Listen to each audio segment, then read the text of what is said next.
এগুলো সমাজ সংসারে, রাজনীতিতে, অর্থনীতিতে, পথে ঘাটে মাঠে আলোচিত বিষয় ছিল, সেগুলো বলতে গেলে ছাইচাপা পড়ে গেছে।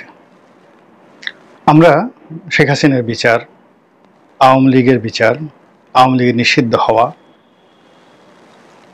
স্থানীয় সরকার নির্বাচন আগে না জাতীয় নির্বাচন আগে,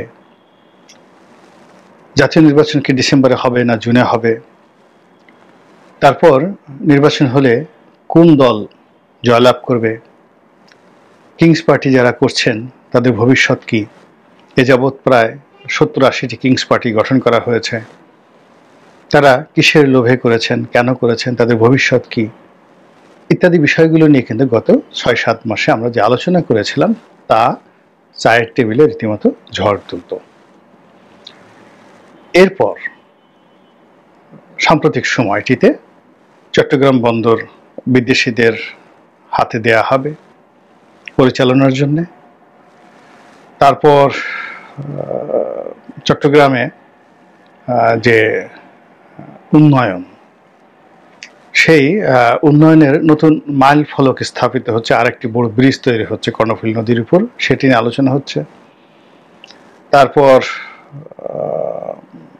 যে করিডর, মানবিক করিডর, রোহিঙ্গাদের জন্য, আরাকান আর্মির জন্য বাংলাদেশ সরকার একটা মানবিক করিডর দেবে জাতিসংঘ এবং আমেরিকার প্রেসক্রিপশনে।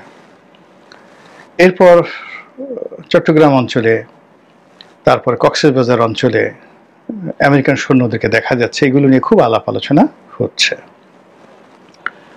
এরকম অসংখ্য আলাপ আলোচনা যেগুলো নিয়ে আমরা পক্ষে বিপক্ষে যুক্তিতর্ক উপস্থাপন করতাম, তারপরে এগুলো নিয়ে তর্কাতর্কি করতাম।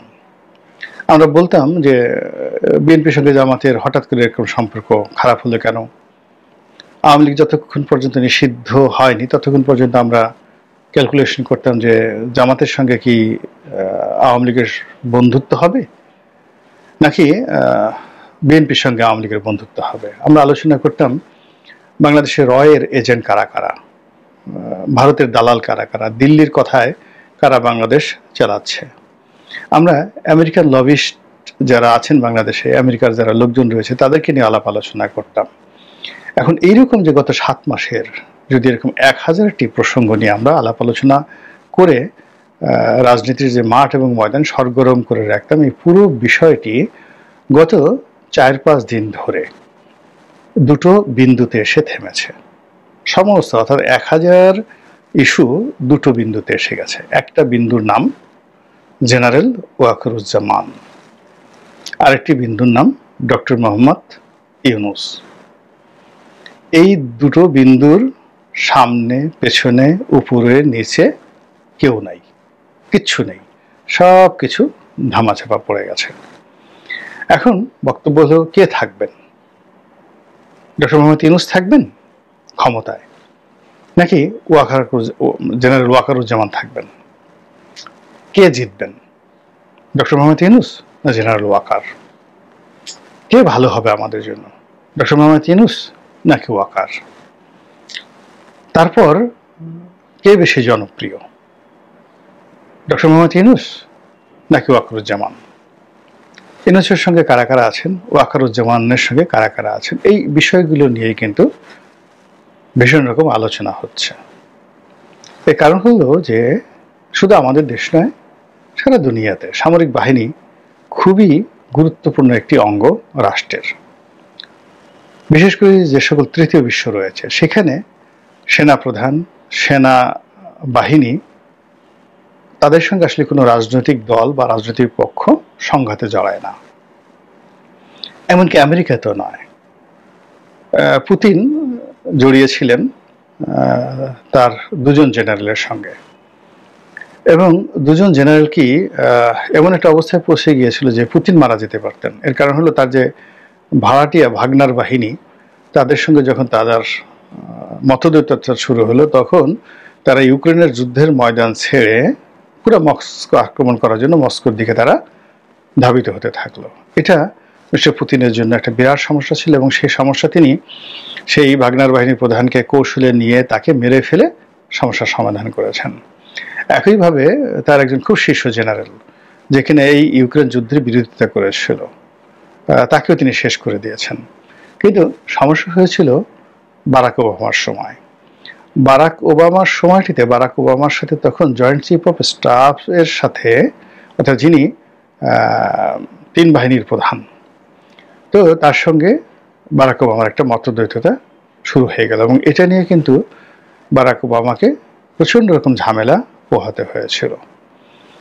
একইভাবে থাইল্যান্ডে, তো থাইল্যান্ডে থাকসিন সিনাওয়াত্রার সঙ্গে এবং তার বোনের সঙ্গে তৎকালীন সেনাপ্রধানের মতদ্বৈধতা হলো, ফলে তার বোনকেও ক্ষমতা হারাতে হয়েছে, সিনাওয়াত্রাকে ক্ষমতা হারিয়ে দেশ ত্যাগ করতে হয়েছে। পাকিস্তানে একেবারে প্রথম থেকে গভর্নর জেনারেল সেই যিনি ছিলেন তার সঙ্গে আইয়ুব খানের গন্ডগোল হলো, পাকিস্তানের প্রধানমন্ত্রীর সঙ্গে আইয়ুব খানের গন্ডগোল হলো, আইয়ুব খান জিতে গেলেন। আইয়ুব খান যখন আবার সামরিক বেশ ছেড়ে বেসামরিক রাষ্ট্রপতি হলেন, তার সঙ্গে ইয়াহিয়া খানের গন্ডগোল হলো, তাকে ক্ষমতা ছেড়ে গিয়ে ইয়াহিয়া খানের হাতে ক্ষমতা দিতে হলো। তারপরে মুক্তিযুদ্ধের পরে পরিবর্তিত পরিস্থিতিতে সমস্ত পাকিস্তানে জেনারেল ভুট্টো মানে অবিসংবাদিত নেতা হয়ে গেলেন, এবং তার জনপ্রিয়তা, তার প্রভাব প্রতিপত্তি মোহাম্মদ আলী জিন্নাহর চেয়ে বড় হয়ে গেল। কিন্তু তার সঙ্গে গন্ডগোল লেগে গেল জিয়াউল হকের, সেনাপ্রধান। এবং জিয়াউল হক কি বলবো, শেখ হাসিনার একেবারে একান্ত বিশ্বস্ত অনুগত যদি কোনো সেনাবাহিনীর প্রধান যেমন জেনারেল আজিজকে ধরা হয়, জেনারেল আজিজ শেখ হাসিনার জন্য সব কিছু করতে পারতেন। তো এরকম ভুট্টো সাহেবেরও খুব অনুগত ছিলেন কিন্তু জিয়াউল হক। কিন্তু তার সাথে যখন দ্বন্দ্ব সংঘর্ষ শুরু হলো, সেই জিয়াউল হকের কাছে তাকে ক্ষমতা মানে হারাতে হলো এবং ফাঁসিতে ঝুলতে হলো। তারপর জিয়াউল হকের পরে নওয়াজ শরীফ এলেন। তো নওয়াজ শরীফের ক্ষমতা গেল, জেনারেল পারভেজ মোশাররফ আসলেন ক্ষমতায়, এবং 9 বছর তিনি ক্ষমতা ভোগ করলেন। আবার সেই পারভেজ মোশাররফের সঙ্গে তৎকালীন সেনাপ্রধানের সঙ্গে তার গন্ডগোল হলো, তিনি যখন বেসামরিক প্রেসিডেন্ট হয়ে গেলেন, তাকে ক্ষমতা হারাতে হলো, বিশেষ করে কার্গিল যুদ্ধ নিয়ে। এবং সর্বশেষ ওর মধ্যে আবার সেনাবাহিনীর সাথে গন্ডগোল করে বেনজির ভুট্টো 2 দফায় ক্ষমতা হারালেন, আসিফ আলী জারদারি ক্ষমতা হারালেন, বেনজির ভুট্টো তো প্রাণই দিয়ে দিলেন, মারা গেলেন। এরপর তিনি যেটা করলেন যে একেবারে সর্বশেষ যেটা পাকিস্তান সেনাবাহিনীর সঙ্গে যাকে বলা হয় গন্ডগোল করে ইমরান খান সাহেবের মতো বিশ্রুত এবং সারা দুনিয়াতে তার মতো এরকম জনপ্রিয় ব্যক্তি, প্রধানমন্ত্রী হিসেবে, ব্যক্তি হিসেবে, এমনকি টম ক্রুজও নন, স্টার অফ দ্য স্টার, মানে যেখানে ইমরান খান দাঁড়িয়েছেন, মানে উনি প্রধানমন্ত্রী হওয়ার আগে এবং পরে, কিংবা সব জায়গাতে, মানে বিশ্ব মঞ্চে যেখানে তিনি দাঁড়িয়েছেন সমস্ত লাইটগুলো তাকে, ফ্ল্যাশগুলো তাকে কেন্দ্র করে হয়েছে। সেই ইমরান খান তিনি তার যে সেনাপ্রধান মিস্টার বাজওয়া, কিংবা এই যে এখন যিনি আছেন আসিফ মনির, তাদের সাথে তিনি পারেননি, এবং তার পুরো জীবন শেষ হয়ে গেছে। তিনি এখন তার দল নিষিদ্ধ, পার্টি নিষিদ্ধ, রাজনীতি নিষিদ্ধ, তিনি এখন জেলে মরছেন। আপনি যদি পাকিস্তানের ছেড়ে ভারতে যান, এটা এতগুলো একটা গণতান্ত্রিক দেশ, সেখানেও সেনাবাহিনীর সঙ্গে ইন্দিরা গান্ধীর যখন মতদ্বৈধতা হলো, সেখানে ইন্দিরা গান্ধীকে কিন্তু পরাজিত হতে হয়েছিল, সেনাবাহিনীর সঙ্গে তাকে আত্মসমর্পণ করতে হয়েছিল। এবং জেনারেল মানেকশ তার লেখা পড়ে দেখেন, মানে তাদের এই দুজনের যে সম্পর্ক, সেই সম্পর্কের মধ্যে অনেকটা অহিনকুল সম্পর্ক ছিল। এবং এই কারণে কি হলো, যাকে বলা হয় ইন্দিরা গান্ধীকে কিন্তু অনেক মূল্য দিতে হয়েছে, প্রচুর মূল্য দিতে হয়েছে। সঞ্জয় গান্ধীর মৃত্যু, তার নিজের মৃত্যু, স্বর্ণমন্দির আক্রমণ, বাংলাদেশের স্বাধীনতা যুদ্ধ, অনেকগুলো তার যে সিদ্ধান্ত, সেই সিদ্ধান্তের সঙ্গে সেনাবাহিনী একমত পোষণ করেনি। সেই একমত পোষণ না করার কারণে তার জীবন, তারপর তার সন্তান রাজীব গান্ধীর জীবন, তারপরে তার আরেক সন্তান সঞ্জয় গান্ধীর জীবন তছনছ হয়ে গেছে। এবং এই ঘটনা থেকে পরবর্তীতে যারা, অর্থাৎ রাজীব গান্ধীর পরে যারা ক্ষমতায় এসেছেন সেখান থেকে আজ অবধি মিস্টার নরেন্দ্র মোদী পর্যন্ত তারা কিন্তু সেনাবাহিনীর সঙ্গে কখনো কন্ট্রাডিকশনে যায়নি। এমনকি এই যে পাকিস্তান ভারত যুদ্ধ হলো, পুরো রাজনৈতিক নেতৃত্ব চাচ্ছিল যে এই যুদ্ধটি আর কিছুদিন চলুক, কিন্তু ভারতের সেনাবাহিনী সেটা চায়নি। এবং ভারতের সেনাপতিরা সাবেক এবং বর্তমান তারা সরাসরি মিস্টার নরেন্দ্র মোদীকে যে ভাষা আক্রমণ করেছেন এবং যেভাবে সমালোচনা করেছেন, এবং কাশ্মীরের দায়িত্বরত একজন লেফটেন্যান্ট জেনারেল যেভাবে তাকে গ্রেপ্তার করা হয়েছে, তিনি সরাসরি অস্বীকার করেছেন যে এই যুদ্ধ তিনি করবেন না। ফলে কি হলো দেখুন, যুদ্ধ শুরুর 24 ঘন্টার মধ্যে ভারতকে উদ্যোগী হয়ে আমেরিকার কাছে প্রস্তাব দিয়ে এই যুদ্ধ বন্ধ করতে হয়েছে। এখানে ইন্ডিয়ান মিলিটারি সেটা চাচ্ছিল না। তো ভারত, পাকিস্তান থেকে শুরু করে আমেরিকার যদি এই অবস্থা হয়, তাহলে সেক্ষেত্রে আমাদের বাংলাদেশ বেসিক্যালি পাকিস্তান মিলিটারির একটা ডুপ্লিকেট কপি। অর্থাৎ আমাদের যে ট্রেনিং, আমাদের যে ড্রেস কোড, সেনাবাহিনীর যে ড্রেস কোড, আমাদের যে আর্মস, আমাদের যে যা কিছু আছে, ইভেন আমাদের সিভিল সার্ভিস কিন্তু ইন্ডিয়ান সিভিল সার্ভিসের মতো না, এটা সিএসপি, পাকিস্তান সিভিল সার্ভিসের আদলে। আমাদের যে জুডিশিয়ারি, এই জুডিশিয়ারিতে এলাহাবাদ হাইকোর্টের চাইতে লাহোর হাইকোর্টের রেফারেন্সগুলো আমরা বেশি ব্যবহার করি। এবং আমাদের যে লিগেসি রয়েছে, জুডিশিয়ারি যে লিগেসি রয়েছে, সেখানে পাকিস্তানের যে ধারাবাহিকতা রয়েছে সেটা কিন্তু ইন্ডিয়ান সুপ্রিম কোর্টের যে ধারাবাহিকতা সেটা আমরা কিন্তু অনুসরণ করি না, এমনকি ব্রিটিশ ল আমরা অনুসরণ করি না। তো আমাদের সেই যে পাকিস্তান ঘরানার যে সেনাবাহিনী, যে আমলাতন্ত্র, যে ট্রেনিং এবং যে মন এবং মানসিকতা আমাদের সেনাবাহিনী ধারণ করে, সেখানে এই সেনাবাহিনীকে চ্যালেঞ্জ জানিয়ে কোনো রাজনৈতিক শক্তি বাংলাদেশে টিকেননি। এমনকি বঙ্গবন্ধু শেখ মুজিবুর রহমান সাহেবও নন, তিনি টিকতে পারেননি। এবং এই সেনাবাহিনীর সবচেয়ে জনপ্রিয় কর্মকর্তা জেনারেল জিয়াউর রহমান সবচেয়ে জনপ্রিয় সেনাবাহিনীর মধ্যে। এখন পর্যন্ত এরকম কোনো জেনারেল জনপ্রিয় হননি, কিন্তু তারপরেও কেবলই মাত্র রাজনৈতিক কারণে তিনি যে বিরোধিতার মুখোমুখি হয়েছেন, যে কু, তাকে অসংখ্য কু বলা হয়ে থাকে, প্রায় মোর দ্যান 40টি কু তিনি মোকাবেলা করেছেন এবং সর্বশেষ তিনি প্রাণ দিয়েছেন। এরশাদ জামানত একই অবস্থা। এরশাদ যতদিন পর্যন্ত সেনাবাহিনীর সঙ্গে ভালো সম্পর্ক ছিল তিনি ক্ষমতায় ছিলেন, কিন্তু জেনারেল নুরুদ্দিন খান যখন সেনাপ্রধান হিসেবে তার হুকুম মানতে অস্বীকার করলেন, সঙ্গে সঙ্গে তাকে কিন্তু চলে যেতে হয়েছে, একদিনও টিকতে পারেননি। এরপর বেগম খালেদা জিয়া। তো বেগম খালেদা জিয়া 2005 মানে 1 থেকে 2006 পর্যন্ত তিনি যে দাপটের সঙ্গে সবকিছু পরিচালনা করেছেন এবং অর্থবিত্ত, শৌর্য, ক্ষমতা তিনি এবং তার সন্তান মিলে মানে পুরো রাজনীতির এরকম একটা যাকে বলা হয় রুট তৈরি করে ফেলেছিলেন যে তার কাছে মনে হয়েছিল সবই তার।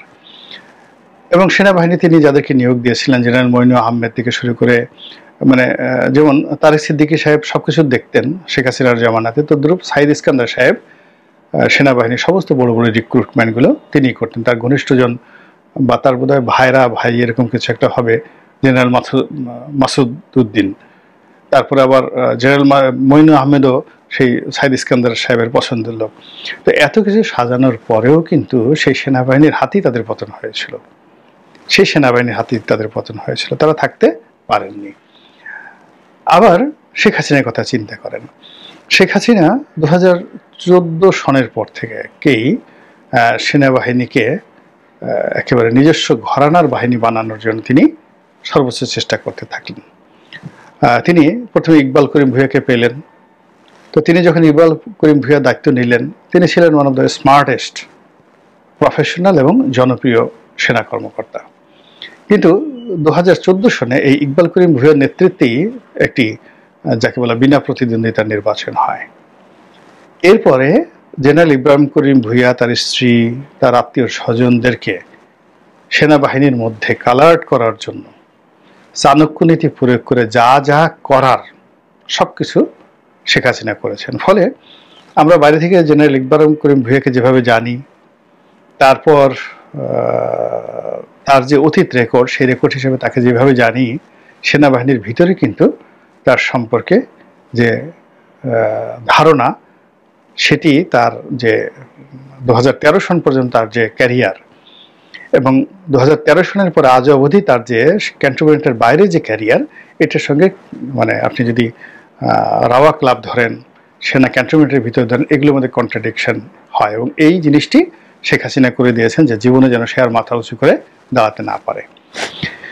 এরপরে তিনি সেই যাকে সেনাপ্রধান বানালেন, যাদেরকে তিনি বানালেন, প্রায় সবাইকে তিনি একেবারে যাকে বলা হয় নিজের ঘরের মানুষ, আরও যদি ছোট করে বলেন গৃহভৃত্যের মতো তিনি ব্যবহার করার চেষ্টা করেছেন। যেভাবে তিনি বেনজিরকে বানিয়েছিলেন, যেভাবে তিনি শহীদুল হককে বানিয়েছিলেন, অর্থাৎ পুলিশের আইজিদেরকে তিনি যেভাবে ব্যবহার করতেন, সেনাবাহিনী প্রধানকেও তিনি সেইভাবে ব্যবহার করার জন্য সর্বোচ্চ চেষ্টা করেছেন। এবং চেষ্টা করে তিনি যখন একেবারে তৃপ্তির ঢেকুর তুলেছেন যে এরপরে আর কিছু করার নেই, এবং তিনি জেনারেল ওয়াকারুজ্জামান, যিনি তার আত্মীয় এবং নিকট আত্মীয়, ওয়াকারুজ্জামান সাহেবের শ্বশুর, তিনি সেনাপ্রধান ছিলেন এবং one of the brilliant officer general Mustafizur Rahman, তো তার মেয়ের জামাই, তো তাকে তিনি সেনাপ্রধান নিয়োগ করলেন। এবং তাকে নিয়োগ করে তিনি যখন শান্তিতে চোখ বুজে নিশ্চিন্তে ঘুমোতে যাবেন, এবং এই যে ছাত্র আন্দোলন যখন খুব দানা বাঁধল, তিনি যদি সেনাবাহিনীকে না নামিয়ে তিনি যদি পুলিশের উপর এবং তার ছাত্রলীগের উপর সেই দায়িত্ব দিত, ক্যাজুয়ালিটি বাড়ত, কিন্তু তার সফল হওয়ার সম্ভাবনা খুব বেশি থাকতো। এই কারণ তিনি ইতিপূর্বে অনেক খেলা খেলেছেন।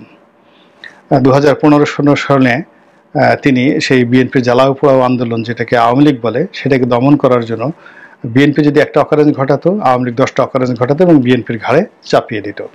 তো এই জিনিসগুলো তিনি ছাত্রলীগকে দিয়ে করাতে পারতেন, এই কাজগুলো তিনি পুলিশকে দিয়ে করাতে পারতেন, এবং পুলিশ মানে তার জন্য যে অন্তঃপ্রাণ ছিল, পুলিশ সব কিছু তছনছ করে ছেড়ে দিত। কিন্তু তিনি কি করলেন, তার আপনজনদেরকে সেখান থেকে সরিয়ে নিলেন। কেন নিলেন, কিভাবে নিলেন, তিনি এই পুরো দায় দায়িত্বটা ছেড়ে দিলেন জেনারেল ওয়াকারুজ্জামান এবং সেনাবাহিনীর হাতে, এবং সেখানেই সেই জেনারেল ওয়াকারুজ্জামানই তাকে ক্ষমতাচ্যুত করলেন। এটাই হলো নিয়তি।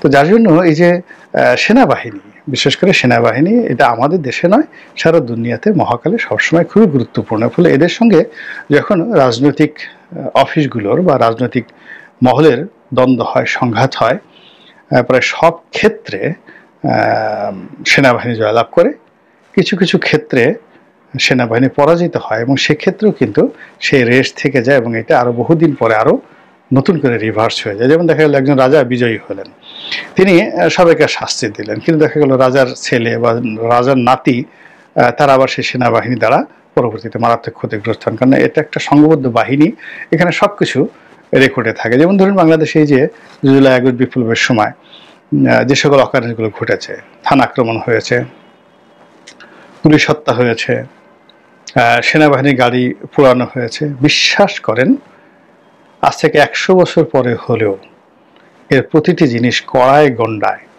এই রাষ্ট্রশক্তিগুলো এর প্রতিশোধ নিয়েই ছাড়বে। এটা রাষ্ট্রের একটা সিস্টেম।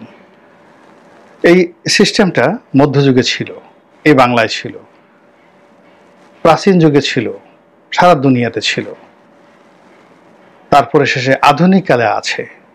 অর্থাৎ রাষ্ট্র যেদিন থেকে বিস্তার লাভ করেছে, তখন সেখানে রাজনীতিবিদরা যত সহজে ছেড়ে দেয়, মানে ভুলে যায়, কিন্তু আমলাতন্ত্র, মিলিটারি সেটা কখনো ছাড়ে না, ভুলে না, এবং এদের মধ্যে ইগোবোধ খুব বেশি। তাদের যে পোশাকটাকে তাকে আর অনেক বড় কিছু মনে করে, এই পোশাকের উপর আঘাত সবকিছু তছনছ করে ছেড়ে দেয়। জাস্ট একটা উদাহরণ দেই, এই যে জুলাই আগস্ট বিপ্লবের পর একজন সেনাপ্রধান তিনি পালিয়ে যেতে চাচ্ছিলেন, এবং খুব অসহায়ভাবে তিনি যখন তার সাবেক সহকর্মীদেরকে বললেন যে আমি এর থেকে লাভ কি, আমি চলে যাই নিরাপদে, তখন সবাই বলল যে আপনি যাবেন কেন, আমরা আছি না, থাকেন আপনি। মানে একজন সেনাবাহিনীর প্রধান বাংলাদেশ থেকে পালিয়ে যাবে ভয়ে, এটা সেনাবাহিনীর অনেকে সেটা সহ্য করেনি, ফলে তিনি এখন পর্যন্ত রাজার হালে আছেন। এমনকি সেই 2024 সনের যে নির্বাচনে যে সকল সেনা কর্মকর্তাদেরকে শেখ হাসিনা মনোনয়ন দিয়েছিলেন কিংস পার্টির লোক হিসেবে, সবাইকে ধরা হয়েছে। আপনি একজনকে ধরতে পারছেন? আমি নাম বললাম না, যাদেরকে মানে সেনাবাহিনীর বা সেনা গোয়েন্দাদের সুপারিশে শেখ হাসিনা নিয়েছিলেন, এবং যারা কেউ পাশ করতেন না, এর কারণ হলো ওখানে আওয়ামী লীগের বিদ্রোহী প্রার্থী ছিল, কিন্তু সেনাবাহিনী তাদেরকে সিল পিটিয়ে পাশ করে নিয়ে আসে 2014 সনের নির্বাচনে। এইরকম যে সকল সেনা কর্মকর্তা, একমাত্র ব্যারিস্টার শাহজাহান ওমর, তিনি তো মানে একটা সিজেন্ড বিএনপির রাজনীতিবিদ ছিলেন, পরে আওয়ামী লীগে যোগদান করেছেন, তিনি ছাড়া অন্য কোনো সেনা কর্মকর্তা কি সেই এমপি হয়েছেন? এই জন্য তাদেরকে গ্রেপ্তার করে জেলখানায় ভরা হয়েছে। দেখান তো, সবাই তো বাপের বেটার মধ্যে ঘুরে বেড়াচ্ছে, যার যার বাসাতে বসে বসে পায়ের উপর পা তুলে পোলাও কুমড়া খাচ্ছে। এটা হলো তাদের একটা ঐক্য।